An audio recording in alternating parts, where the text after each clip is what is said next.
Could it all be a bad dream or a nightmare? Is it my imagination, or have we lost our minds? It's surreal. It's just not believable. A grand absurdity, a great deception. How long will the war go on before Congress notices? We have been bombing and occupying Iraq since 1991, longer than the occupation of Japan after World War II. And Iraq has never committed aggression against the United States. The recent escalation of bombing in Iraq has caused civilian casualties to mount.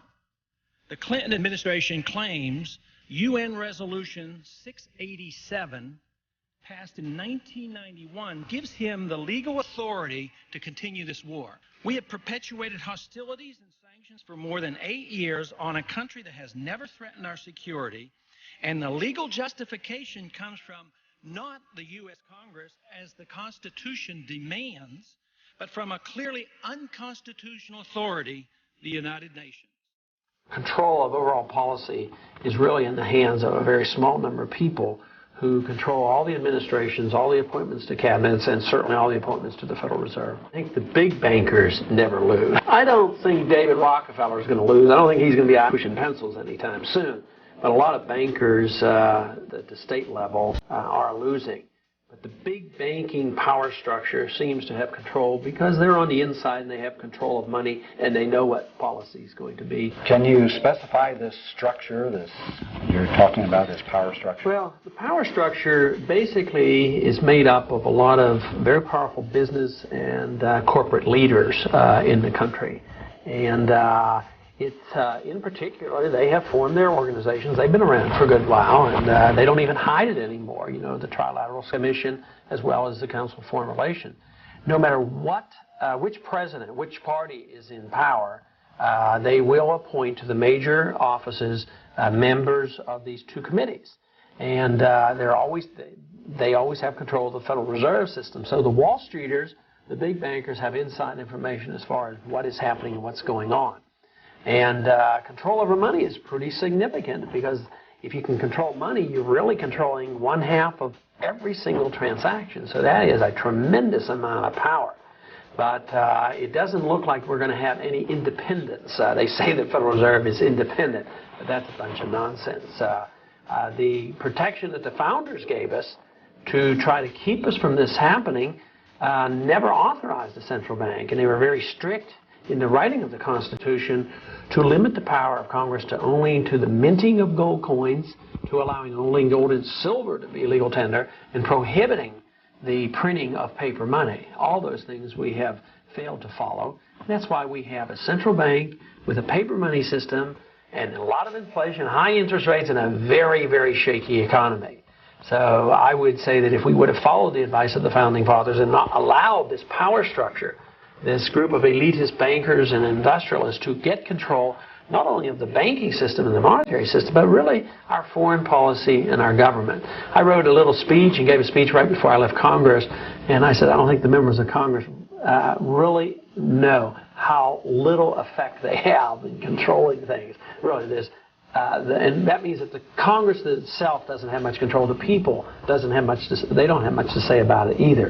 The control of overall policy is really in the hands of a very small number of people who control all the administrations, all the appointments to cabinets, and certainly all the appointments to the Federal Reserve. Now, you refer to who really pulls the strings, and for years now, it's been claimed by many, and there's pretty good evidence that those who are involved in the Trilateral Commission and the Council of Foreign Relations usually ends up in positions of power. And I believe this is true. This is, if you look at the Federal Reserve, if you look at key positions at the World Bank or the IMF, they all come from these groups. If you have national television on, and you might see a big debate about the Far East crisis, and you have Brzezinski and Kissinger talking about how to do it. One says, don't invade today, invade tomorrow, and the other says don't invade immediately.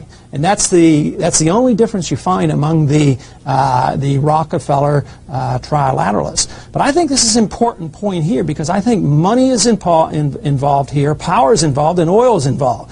The American people are loving this invasion, but they have to realize that we're fighting for the oil companies who are partners with the Arabs, who are dictators, who would boycott us in a minute if they get the chance. So it's power and oil, and those individuals who help formulate policy in these two groups certainly have a lot to say about our government. As you know, people have written about this, and the Skull and Bones is a secret order of Yale, and then the proposition is that people are there groomed for the Trilateral Commission and the CFR, and therefore they will then be in positions of great influence in our government. And I think that's safe to say, and I think they'd admit it too, those members who belong, because I think they're very proud of it. There's nothing very secret about it, and whether or not you have a Jimmy Carter or Ronald Reagan, the key appointments, whether they're at the Federal Reserve or State Department or Treasury Department, wherever, they come from this elite group of people who serves the northeastern establishment and the banking community. The delegate issue, though, and not just in Ohio, but everywhere, that is the real story here.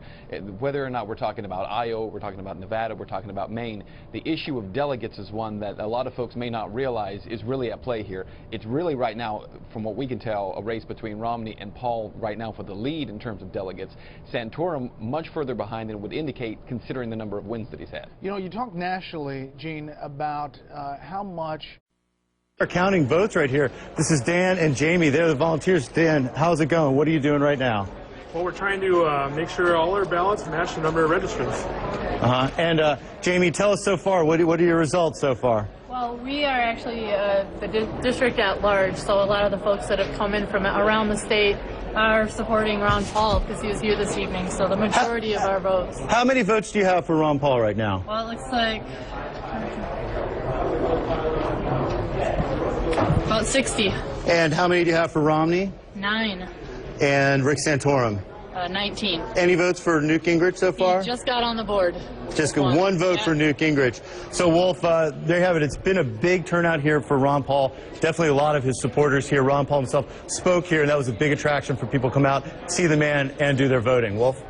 In Fargo, North Dakota, how many people are at that caucus, would you estimate right now, Jim?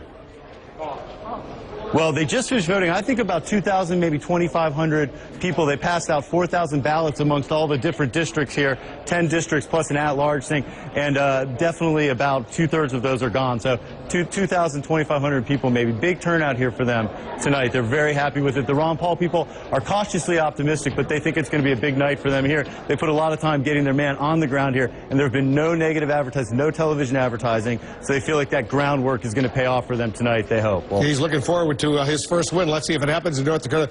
Jim, can you go over to another district, another table over there, and see how the vote is coming in? I'm just curious to see if what we just saw, that lopsided vote for Ron Paul, is consistent with some other districts.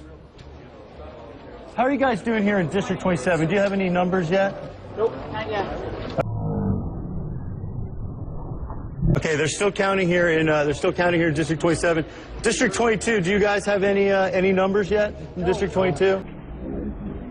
No numbers here yet. Some groups, they use the hash mark method. Some, they create stacks for each candidate, and then they do the counting. So different processes here. We'll keep our eye on it, Wolf, for sure.